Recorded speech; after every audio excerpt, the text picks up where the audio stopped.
아담, 셋, 에노스, 게난, 마할랄렐, 야렛, 에녹, 무두셀라, 라멕, 노아, 셈, 함과 야벳은 조상들이라. 예, 역대상하는 이렇게 족보로 시작을 하고 있습니다. 9장까지가 족보의 내용으로 구성이 되고 있는 것을 볼 수가 있죠. 자, 이 족보는 굉장히 중요한 의미를 가지고 있습니다. 족보는 구속사의 핵심이 되겠습니다. 복잡한 내용들을 족보에 함축적으로 담을 수 있는 것이죠.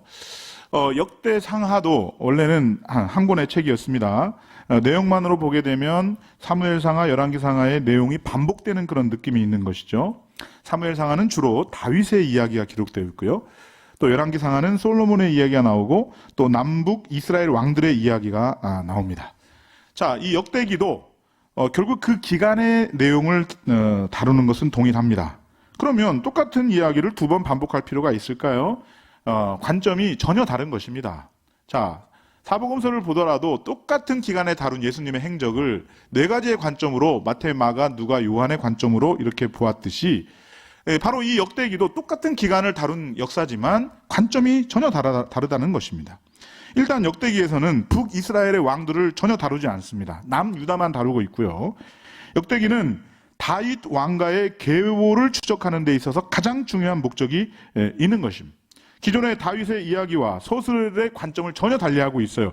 주로 사무엘서에 나와 있지 않는 그런 내용들을 기록하거나 관점을 달리해서 그렇게 기록을 하고 있는 것입니다. 화면을 보시면서 사무엘상하, 열왕기상하와 역대상하가 어떻게 비교되고 다른지를 함께 보도록 하겠습니다. 첫 번째, 이 역대상하에서 생략되는 사건이 있습니다. 사무엘상 16장부터 사무엘하 5장까지의 이 다윗이 왕이 되기까지 긴 과정, 이게 생략이 되어 있습니다. 사울에게 쫓겨다는 이야기, 이게 없습니다. 밧세바 간음 사건, 우리야 살인 사건, 또 그로 인한 심판, 이 다윗이 주로 이제 그늘진, 어두운 면, 또 죄를 짓는 그런 사건들은 생략이 되어 있다 그 말이죠. 첨가되는 사건이 있어요. 이에 비해서 역대상하를 보게 되면 다윗의 성전 건축 준비 등 다윗이 잘한 내용들, 이런 내용들은 역대상하에서 기록이 다 되어 있어요. 자, 이렇게 다르게 기록하는 이유가 무엇일까요? 바로 이 역대기와 열왕기서를 읽는 그러한 독자들이 다르기 때문에 그렇다라고 하는 것입니다. 자, 열왕기상하의 독자가 누구라고 지난 시간에 말씀을 드렸습니까? 바벨론의 포로로 잡혀와 있는 이스라엘의 백성들이었습니다. 자, 이들에게는 이스라엘이 망한 이유를 설명해 줘야 됩니다. 그것은 곧 그들의 죄로 인한 우상숭배, 하나님을 배역한 그런 죄로 인한 하나님의 징계였습니다. 솔로몬의 말기 범죄와 또 우상숭배 때문에 이제 결국 그것들이 충족이 되어서 그들이 망하게 되었다라고 하는 것을 열왕기서는 설명을 해주고 있는 것입니다. 자, 그렇다면 이 역대기서의 독자들은 누구일까요? 자, 본문에 나와 있어요. 역대하 36장 22절부터 23절까지의 말씀입니다. 함께 있습니다. 시작. 바사의 고레스 왕 원년에 여호와께서 예레미야 입으로 하신 말씀을 이루시려고 여호와께서 바사의 고레스 왕의 마음을 감동시키심에 그가 온 나라에 공포도 하고 조서도 내려 이르되 바사왕 고레스가 이같이 말하노니 하늘의 신 여호와께서 세상 만국을 내게 주셨고 나에게 명령하여 유다 예루살렘의 성전을 건축하라 하셨나니 너희 중에 그의 백성된 자는 다 올라갈지어다. 너희 하나님 여호와께서 함께 하시기를 원하노라 하였더라. 아멘. 자, 바벨론 포로 생활이 끝났습니다. 이스라엘 백성이 고향 땅으로 돌아가서 성전을 재건하라고 하는 이 바사왕 고레스의 칙서로서 이 성경이 끝나고 있습니다. 예루살렘으로 돌아왔어요. 성전을 재건하고 시간을 보내고 있는 포로 귀한 자들을 향해서 바로 이 역대기서를 보내고 있다라고 하는 것입니다. 자, 이 포로 귀한 자들, 포로로 잡혀 있다가 돌아온 포로 귀한 자들의 문제가 무엇입니까? 포로가 되어 있다가 해방되고 거기에다까지 다시 성전까지 지었어요. 자, 저들이 땅과 성전은 되찾았지만 아직도 삶이 피폐한 거예요. 바사는 아직도 건재하고 있습니다. 낙심과 좌절이 찾아오게 되는 것입니다. 하나님의 관심에 대한 회의마저 들게 된다는 것입니다. 자, 이런 포로 귀한 자들에게 역대기서 기자는 과거 역사를 통해서 저들에게 희망을 풀어놓고 있다라는 것입니다. 하나님은 아직도 우리를 사랑하신다. 하나님은 다윗의 언약을 이루어 주신다. 그러므로 우리의 미래는 밝다라고 하는 그런 이야기가 이 역대기서를 통해서 전개되고 있다라고 하는 것입니다. 그래서 다윗과 솔로몬의 잘한 점, 긍정적인 면 이런 것들을 부각시켜서 설명해 줌으로 말미암아 우리도 그렇게 한다면 우리에게도 희망이 있다. 그런 메시지예요. 그 열왕기 상하의 분위기와는 사뭇 다르죠. 역대기의 분위기는 굉장히 밝고 긍정적이고 무엇을 추구해야 되는지에 대한 목표가 분명하게 된 것입니다. 주로 성전 재건에 대한 그런 이야기가 나오고 있습니다. 역대상, 역대하의 구조를 크게 세 가지로 나누어서 살펴보도록 하겠습니다. 첫 번째, 역대상 1장부터 9장까지는 우리가 봤듯이 족보의 이야기로 나오고 있습니다. 두 번째, 역대상 10장부터 역대하 9장까지는 다윗과 솔로몬의 통치 이야기가 되겠습니다. 자, 그 중에서 역대상 10장부터 19장까지는 다윗의 이야기고요. 역대하 1장부터 9장까지는 솔로몬의 이야기가 되겠죠. 그러니까 이 두 사람의 이야기가 나머지 18명의 왕들의 이야기보다 훨씬 더 많이 그렇게 기록이 되어 있는 것이죠. 자, 세 번째는 역대하 10장부터 36장까지입니다. 솔로몬의 뒤를 잇는 그 유다 남쪽의 왕들의 이야기가 기록되고 있습니다. 자, 그러니까 이 역대기서는 그 핵심이 누굽니까? 다윗과 솔로몬인 것입니다. 거의 대부분의 이야기가 다윗과 솔로몬의 이야기로 구성이 다 되어 있는 것입니다. 다윗과 솔로몬이 가장 이상적인 왕으로 그려지고 있는 것입니다. 나머지 18명의 왕은 다윗과 솔로몬을 기준으로 평가되고 있는 것이죠. 그리고 결론은 앞으로 우리가 살 길은 바로 이 다윗과 솔로몬처럼 사는 길이다. 다윗은 성전 건축 준비를 했고 또 솔로몬은 성전을 건축했죠. 예배의 삶을 바르게 살 때 우리의 미래에 희망이 있다라는 것을 역대기서에서는 중심 주제로 가르쳐주고 있다라고 하는 것입니다.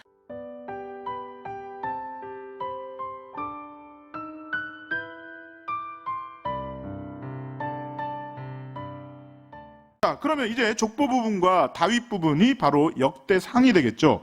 먼저 9장까지의 내용을 세 구조로 살펴보도록 하겠습니다.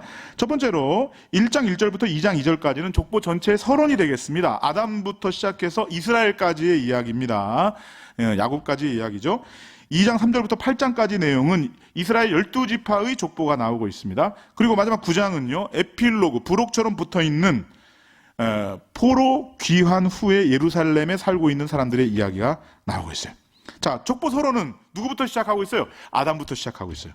자, 이렇게 이스라엘이 구성되는 데 있어서는 바로 하나님께서 아담을 창조하셔서 아담을 통해서 아담으로부터 시작을 해서 이 이스라엘이 구성이 되게 되었다라는 사실을 설명해 주고 있는 것이고요.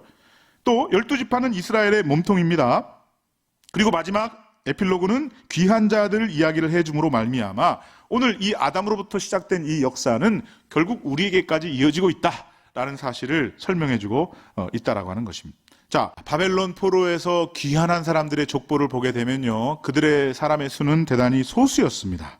그러나 그들은 족보를 통해서 자신들의 뿌리를 깨닫게 되는 것입니다. 하나님의 창조로부터 시작해서 포로 귀한 자들에게 이르기까지 하나님의 구원은, 그 계획은 변치 않고 여전히 지금도 진행되고 있구나라는 사실을 보여주고 있다라고 하는 것입니다. 여러분, 이스라엘의 족보가 아담부터 시작되는 이유가 무엇일까요? 하나님의 구속과 구원의 계획은 아담으로부터 시작해서 모든 인류를 다 포함하는 것이다 라는 사실을 가르쳐주고 있는 것입니다. 모든 만국과 열국을 지으신 그 하나님께서 구원하시기 위해서 이스라엘 민족을 선택하셔서 저들을 하나님 나라의 백성의 모델로 삼으셨긴 했지만, 그러나 궁극적으로는 모든 민족과 열방을 향해서 그 구원 계획이 펼쳐지게 될 것이다 라고 하는 사실을 족보를 통해서 보여주고 있다는 것입니다. 결국 이 역대상 1장은 창세기를 요약한 내용이다, 이렇게 볼 수가 있는 것이죠. 1장 24절부터 보게 되면 노아의 아들들로부터 아브라함에게까지 이르기까지 거의 창세기 1장부터 11장까지를 이 두 개의 족보로 그렇게 요약을 하고 있습니다. 자, 이 족보도 아무렇게나 한 것이 아니고 원칙이 있습니다. 노아의 세 아들을 이야기해 두고요, 노아의 세 아들을 좀 더 구체적으로 자세히 설명해 주고 있습니다. 5절을 보니까 야벳의 자손을, 8절은 함의 자손을, 17절은 셈의 자손을 이야기하고 있습니다. 가장 마지막에 선택받은 사람을 넣어주고 있는 것을 볼 수가 있죠. 자, 그 다음에 아브라함 자손들 가운데 이삭과 이스마엘이 있습니다. 29절은 이스마엘의 족보를 먼저 이야기합니다. 32절은 그죠? 아브라함의 첩이었던 그드라에게서 난 자손을 설명해 줍니다. 그리고 34절을 보게 되니까 이삭의 이야기를 하는 거예요. 마지막에 선택받은 자, 선택받지 않는 자는 먼저 이야기를 하고 선택받은 자는 마지막에 그렇게 이야기를 하고 있는 것입니다. 자, 이삭의 두 아들 중에서 에서를 이야기하는데요. 2장 1절에서는 야곱을 이야기하고 있다라고 하는 것입니다. 마지막에 뒤에 선택받은 자를 기록한다라고 하는 일관성 원칙이 족보의 기술에 나와 있다라고 하는 것입니다. 자, 1장을 보니까 아담부터 야곱까지입니다. 야곱은 12지파의 아버지입니다. 아담부터 이스라엘까지를 이야기하는데 당연히 노아와 아브라함이 중요하겠죠. 족보를 기술할 때 선택받지 않는 사람부터 하고 마지막에 선택받은 사람을 이야기한다라고 하는 것은 무엇인가? 이스라엘 민족은 셈, 함, 야곱의 하나님께서 선택하신 민족이다 라고 하는 사실을 보여주고 있다는 거예요. 세상에 수많은 민족이 있는데 하나님의 구속 역사를 관통할 때 가장 핵심에 놓아둔 민족이 누구냐? 바로 이스라엘 민족이라는 것입니다. 그런데 이스라엘뿐만 아니라 그 전에 다른 사람도 서술을 해요. 이스라엘이 모든 민족의 중심에 놓여 있기는 하지만 그러나 구원 계획 속에서는 모든 민족을 다 포함하고 있다라는 사실을 동시에 보여주고 있다는 것입니다. 자, 이스라엘의 자식들 이야기에 대한 원칙이 또 있습니다. 이스라엘 12지파를 이야기할 때 제일 먼저 유다부터 이야기를 하고 있죠. 그죠? 유다는 네 번째 아들인데 가장 먼저 이야기하고 있어요. 길이도 굉장히 길어요. 맨 첫 번째에 위치하고 있습니다. 유다를 맨 앞에 놓고 베냐민을 맨 뒤에 놓습니다. 중앙에 레위 지파를 배치하고 그 사이사이에 동쪽 지파 2개 반, 한쪽 사이에는 북쪽의 여러 지파를 설명하고 있습니다. 족보의 목적이 무엇인지를 보여주고 있는 것입니다. 유다와 베냐민은 남북으로 나뉘었을 때 남쪽을 구성한 두 지파가 되겠습니다. 그리고 왕을 배출한 두 지파입니다. 그러니까 나머지 지파들은 사실 북쪽 이스라엘이 쳐들어왔을 때 상당한 혼합이 일어난 지파였지만은 그러나 이 두 지파는 바벨론 포로로 잡혔다가 다시 왔을 때 족보를 추적할 수 있는 가장 중요한 조건에 있는 지파가 된다는 것이죠. 그래서 이스라엘의 정통성은 유다를 통해서 이루어가게 되는 것이다라는 사실을 역시 이 역대기의 족보를 통해서도 알 수가 있다는 것입니다. 이 유다와 베냐민을 양쪽에다가 강조하는 의미로 배치시켰는데 그 중에서도 유다 지파가 더 중요한 것이죠. 유다 지파를 소개한 장이 2장에서 4장이고요. 그 중에 그 중앙 부분인 3장 전체는 바로 다윗 가문의 이야기가 되겠습니다. 유다가 중요하고 그다음에 유다의 지파 가운데 다윗의 가문이 중요하다. 바로 다윗이 다윗 왕조의 시몬이기 때문에 그렇다는 것입니다. 그리고 이 역대기의 가장 중요한 목적은 다윗 왕조를 이야기하고 싶은 것이기 때문에 중요한 거예요. 또한 또 레위 지파도 중요하죠. 굉장히 강조되고 있어요. 나중에 성전이 재건되었을 때 바로 이 성전에서 일할 사람들이 레위 지파예요. 거기서 제사장이 나오게 되는 것입니다. 그래서 6장 전체가 다 레위 지파의 이야기가 나오고 있어요. 레위 지파 중에서도 아론 지파 족보이고 아론족에서도 대제사장의 가문의 족보를 기록하고 있는 것입니다. 나머지 족보는 기록하다가 그냥 말아버리는 것입니다. 다윗과 대제사장 족보는 결국 바벨론 포로 이후까지 다 명맥을 이어가게 된다는 것입니다. 이 말은 무슨 말이냐? 앞으로 이 이스라엘의 미래는 다윗의 가문과 제사장 중심의 가문에 있음을 의미하고 강조하고 있다라고 하는 것입니다. 하나님이 이스라엘을 이끌어가는 그 두 축이 있는데 곧 왕과 왕직과 제사장직에 있다. 이 두 직분을 통해서 하나님의 뜻을 펼쳐 가실 것이다 라는 사실이 족보의 내용에 함축되어 있다라고 하는 것입니다. 자, 이제 나머지 9장은 바벨론 포로로 잡혀갔다가 다시 이스라엘 땅으로 돌아온 사람들의 이야기입니다. 자, 이 사람들은 하나님 나라의 백성의 정통성을 가지고 하나님의 뜻을 지상에서 펼쳐갈 그러한 사람들이 되는 것이죠. 바벨론 포로 이전과 이후를 연결시켜주는 그러한 사람들이 되는 것입니다. 그래서 전체적인 족보는 큰 동심원적인 구조로 되어 있는데요. 온 민족, 그 다음은 이스라엘 민족, 그 다음엔 유다 지파, 그 다음에 마지막에는 다시금 바벨론 포로로 에서 귀환해서 돌아온 예루살렘에서 성전에서 예배드리고 있는 그 예배드리고 있는 그 사람들을 통해서 하나님의 역사가 지속될 것이다 라는 사실을 가르쳐주고 있다는 것입니다. 자, 이 하나님의 계획은 아담으로부터 시작해서 바벨론 포로 전에 모든 사람들에 거쳐서 심지어 바벨론 포로에서 귀환한 그런 사람들을 통해서 이루어지는 것이다 라는 것입니다. 이들을 통해서 하나님은 예루살렘 성전을 재건하고 공동체를 회복하고 일하실 것이다 라고 하는 사실을 보여주고 있는 것입니다. 그러므로 9장까지의 족보는 역대기 전체의 서론임과 동시에 가장 중요한 핵심적인 역사의 내용들을 기록하고 있다라고 하는 것입니다.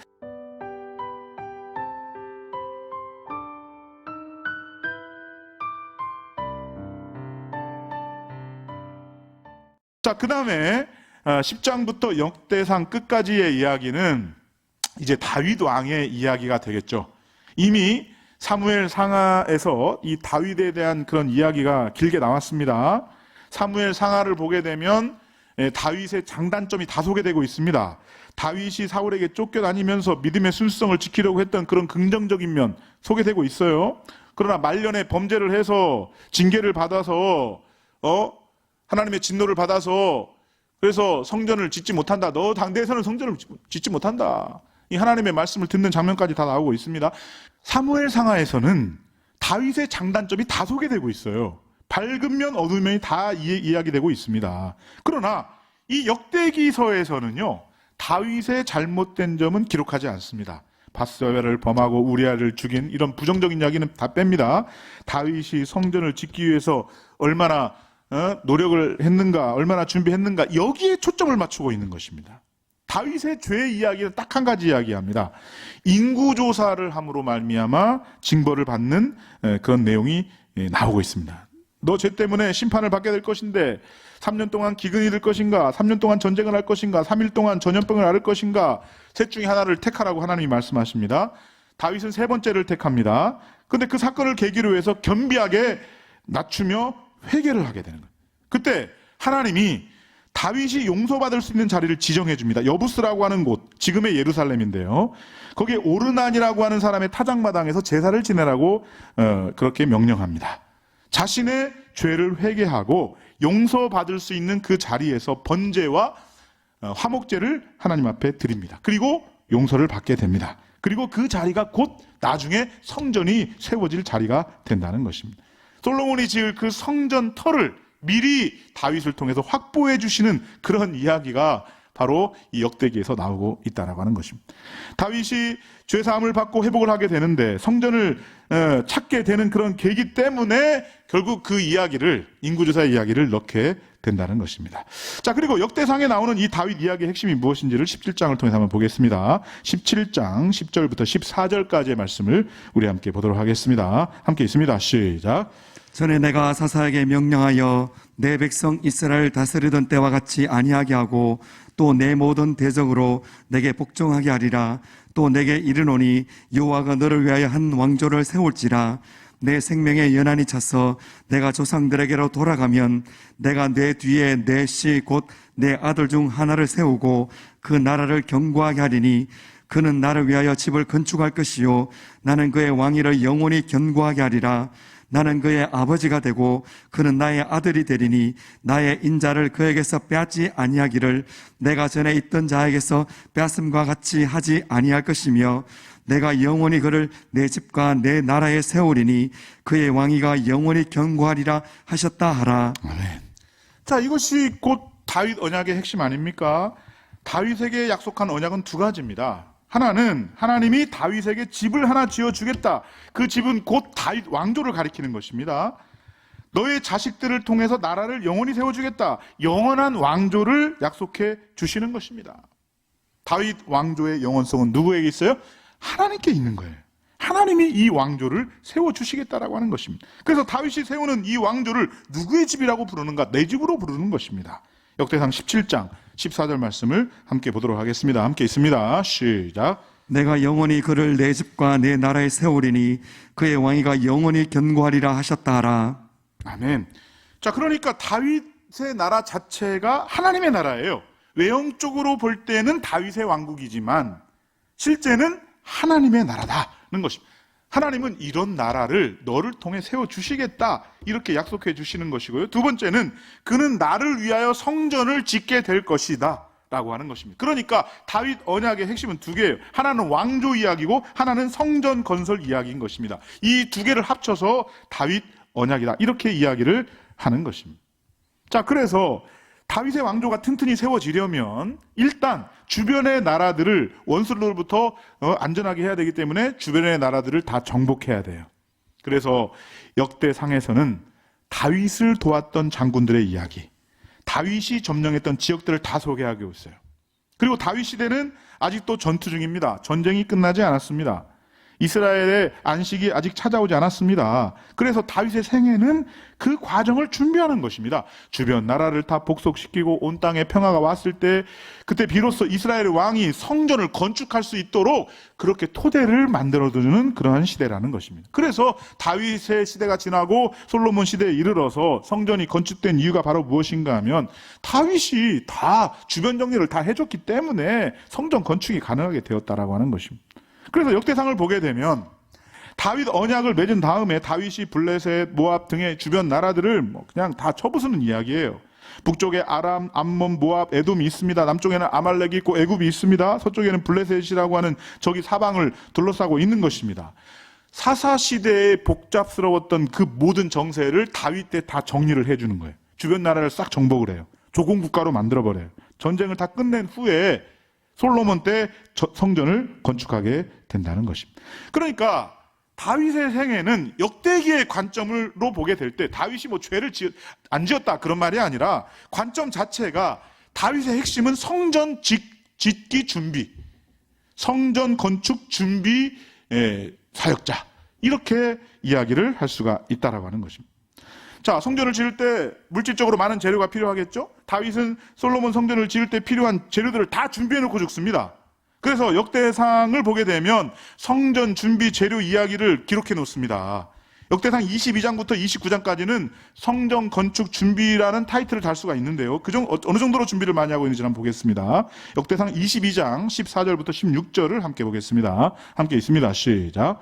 내가 환란 중에 여호와의 성전을 위하여 금 10만 달란트와 은 100만 달란트와 녹가철을 그 무게를 달 수 없을 만큼 심히 많이 준비하였고 또 제목과 돌을 준비하였으나 너는 더할 것이며 또 장인이 내게 많이 있나니 곧 석수와 목수와 온갖 일에 익숙한 모든 사람이니라.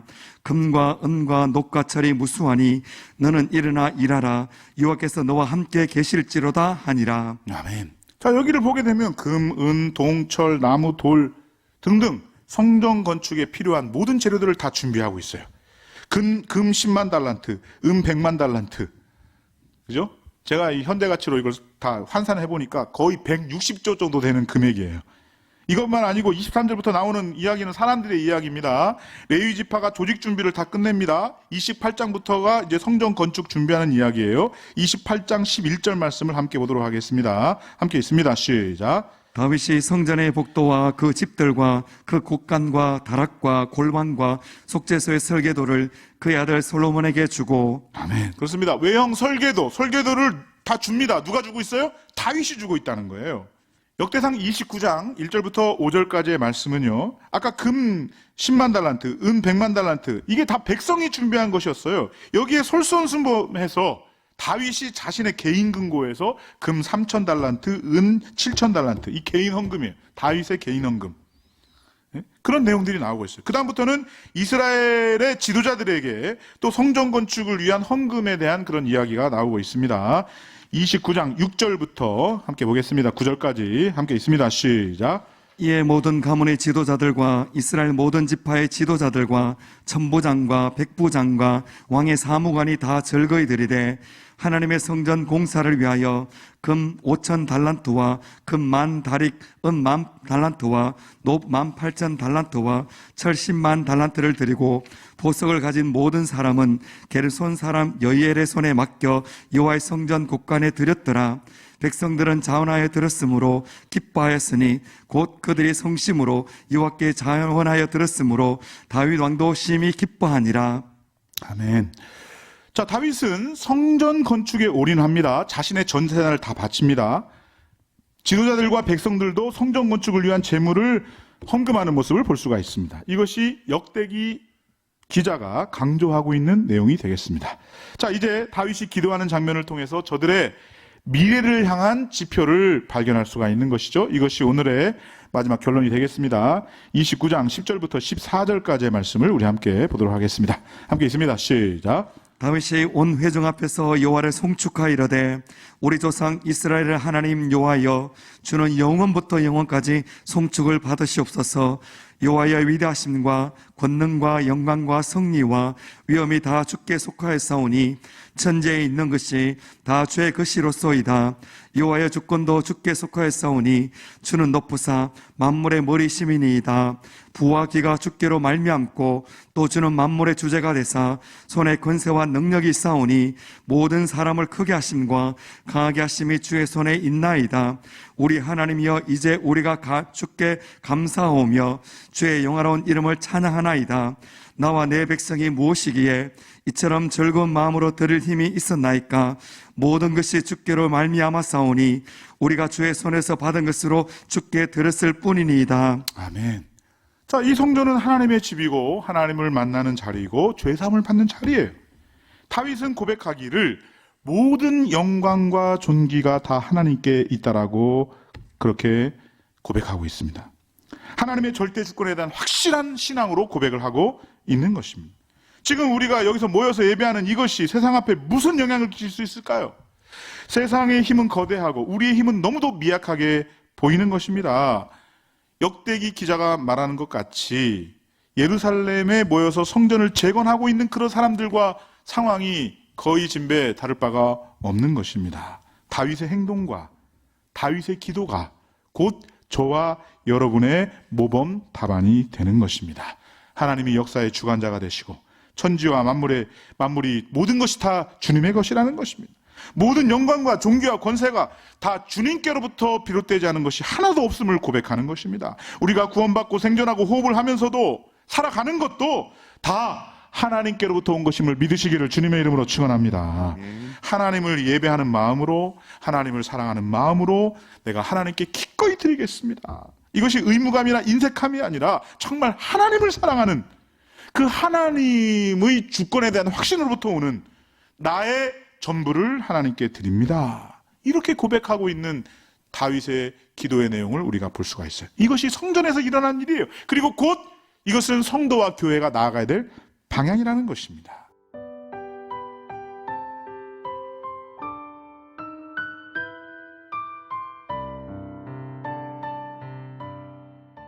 역대기 기자는 희망을 노래하고 있습니다. 바벨론 포로 이후에 이제 고레스라고 하는 바사 왕이 이스라엘 백성들을 향해서 명합니다. 너희 나라로 돌아가서 너희도 하나님을 예배하라. 예배할 수 있도록 성전을 건축하라. 예배의 핵심은 하나님의 주권을 인정하는 것이고 감사하는 마음으로 헌신을 결심해야 되는 것입니다.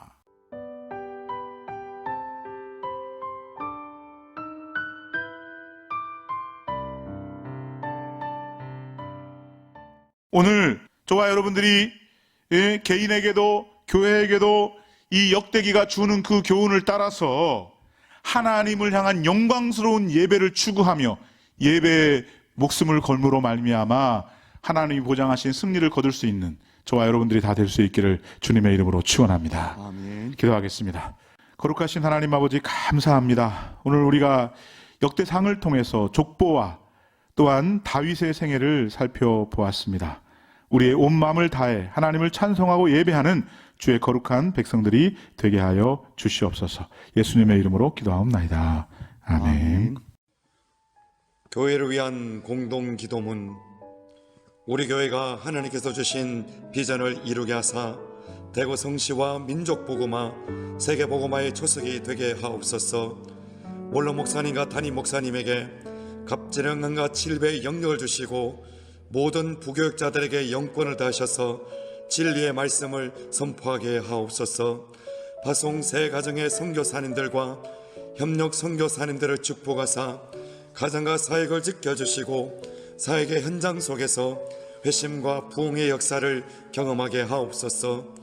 하나님의 뜻을 이루는 성령 충만한 성원당회가 되게 하옵시며 모든 중직들을 축복하시어 희생과 섬김으로 주신 사명 감당하게 하옵소서. 모든 재직들에게 큰 은혜를 주시어 맡은 사명 잘 감당하게 하시고 교회를 위해 헌신된 종들이 되게 하옵소서.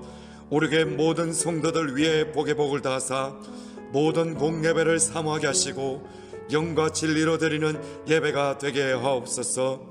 우리 교회 3040을 축복하사 큰 믿음을 주시고 충성스러운 일꾼으로 세워지게 하옵소서. 다음 세대의 모든 자녀들에게 하나님의 비전을 꿈꾸게 하시고 거룩한 하나님의 자녀로 살아가게 하옵소서.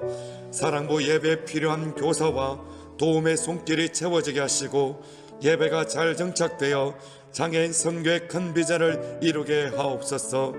다음 세대를 향해 하나님의 말씀으로 양육하고 효과적인 기독교 교육을 제공할 수 있는 교육관이 속히 세워지게 하옵소서. 이를 위해 모든 성도가 성령으로 하나 되게 하시며 무릎으로 동참케 하시고 다음 세대를 향한 비전들이 더욱 풍성해지게 하옵소서. 모이게 힘쓰는 사랑방이 되게 하시고 각 사랑방 모임 때마다 치유와 회복과 부흥의 역사가 나타나게 하옵소서. 모든 성도들에게 구령의 열정을 주시고 매주마다 새 가족을 보내주셔서 우리 교회가 구원의 방주 역할을 감당케 하옵소서. 우리 교회 모든 사역 위에 성령의 기름을 부어주시고 헌신의 지경을 넓혀 주옵소서. 지역사회의 믿음의 좋은 소문이 나게 하시고 하나님의 풍성한 복을 이웃에게 나누어주는 교회가 되게 하옵소서. 웃음꽃이 피어나는 행복한 공동체가 되게 하시고 세상을 행복하게 만드는 교회가 되게 하옵소서. 날마다 삶 속에서 하나님의 말씀에 순종함으로 우리의 믿음이 세상 속에 빛과 소금으로 나타나게 하옵소서. 아멘. 이 시간 아픈 곳에 손을 얹고 다 함께 기도하시겠습니다. 우리가 읽기만 해도 주께서 들으시고 응답해 주실 줄로 믿습니다. 믿음의 기도는 병든 자를 구원하리니 주께서 그를 일으키시리라. 혹시 죄를 범하였을지라도 사하심을 받으리라. 그러므로 너희 죄를 서로 고백하며 병이 낫기를 위하여 서로 기도하라. 의인의 간구는 역사하는 힘이 큼이니라. 여호와 라파 치료의 하나님 아버지 감사합니다. 질병으로 고통 가운데 하나님 앞에 엎드린 사랑하는 주님의 자녀가 여기 있습니다. 외로움과 두려움 속에서 병마와 싸우고 있는 당신의 아들딸이 있습니다. 주여, 주의 긍휼을 풍성케 하사 치유와 회복의 은혜를 내려 주옵소서. 나는 연약하지만 우리 아버지는 강하신 하나님이신 줄로 믿습니다. 나는 부족하지만 하나님은 부족함이 없으신 줄로 믿습니다. 이 시간 우리의 마음 문을 열어 주옵소서. 하늘 문을 열어 주옵소서. 주의 놀라우신 임재로 가득 채워 주옵소서. 오늘도 주님께서 일하실 것을 기대합니다. 주님의 역사하심을 기대합니다. 우리의 작은 시름에도 응답하실 하나님을 기대합니다. 이 시간 저를 고쳐 주옵소서. 치료해 주옵소서. 주님 살려 주옵소서. 예수 그리스도의 이름에 능력이 있는 줄로 믿습니다. 예수님의 이름으로 선포할 때 두려움이 떠나가게 하옵소서. 절망이 떠나가게 하옵소서. 낙심케 하는 모든 어둠의 영이 다 사라지게 하여 주옵소서. 주여, 질병으로부터 자유케 되기를 원합니다. 건강을 회복시켜 주옵소서. 아픈 머리가 맑아지게 하옵소서. 죽어있는 신경들이 살아나게 하옵소서. 모든 근육들이 다시 힘을 얻게 하옵소서. 막혀있는 것이 뚫리게 해 주옵소서. 굳어있는 것이 풀어지게 해 주옵소서. 어떤 바이러스의 공격도 견뎌내도록 몸의 면역력을 상승시켜 주옵소서. 모든 몸의 기능들이 정상으로 돌아오게 하옵소서. 우울증과 공황장애 등 모든 마음의 병도 치유하여 주옵소서. 모든 몸의 염증이 사라지기를 원합니다. 모든 통증이 사라지게 하옵소서. 모든 뼈마디 하나하나가 다 제자리로 가게 하옵소서. 모든 세포들이 새 생명을 얻게 하옵소서. 모든 암덩어리가 떨어져 나가게 하여 주옵소서. 질병의 뿌리를 뽑아 주옵소서. 십자가의 보혈로 깨끗하게 나음을 얻게 하여 주옵소서. 머리끝에서 발끝까지 강력한 하나님의 치유의 강선을 바라여 주옵소서. 기적이 일어날 줄 믿습니다. 치유가 일어날 줄 믿습니다. 다시 일어서게 될 줄 믿습니다. 다시 걷고 뛰며 주를 찬양하게 될 줄로 믿습니다. 주님, 회복의 빛을 비춰 주옵소서. 치유의 기름을 부어 주옵소서. 성령님, 이 시간 다스려 주옵소서. 생명의 영으로 다스려 주옵소서. 우리 하나님은 살리시는 영이심을 믿습니다. 부활의 영이심을 믿습니다. 생명의 영이심을 믿습니다. 치유의 영이심을 믿습니다. 살리시는 영으로 다스려 주옵소서. 이 시간 믿음으로 손을 얹고 기도합니다. 강력하게 만져 주옵소서. 우리 주님의 거룩한 보혈로 덮어 주옵소서. 머리끝부터 발끝까지 피 묻은 손으로 어루만져 주옵소서. 그리하여 주님의 사랑의 손길이 느껴지게 하옵소서. 능력의 손길이 느껴지게 하옵소서. 치유의 손길이 느껴지게 하옵소서. 치유의 하나님을 향한 믿음이 솟아나게 하여 주옵소서. 모든 근심과 걱정이 사라지게 하시고 기쁨과 평안을 주옵소서. 그가 찔림은 우리의 허물 때문이요 그가 상함은 우리의 죄악 때문이라. 그가 징계를 받음으로 우리는 평화를 누리고 그가 채찍에 맞음으로 우리는 나음을 받았도다. 이 말씀을 내가 믿사오니 깨끗하게 치유되었음을 믿습니다. 고쳐주셔서 감사합니다. 주님, 깨끗하게 고쳐주셔서 감사합니다. 치유와 회복의 하나님을 찬양하오며 나사렛 예수 그리스도의 이름으로 기도하옵나이다. 아멘.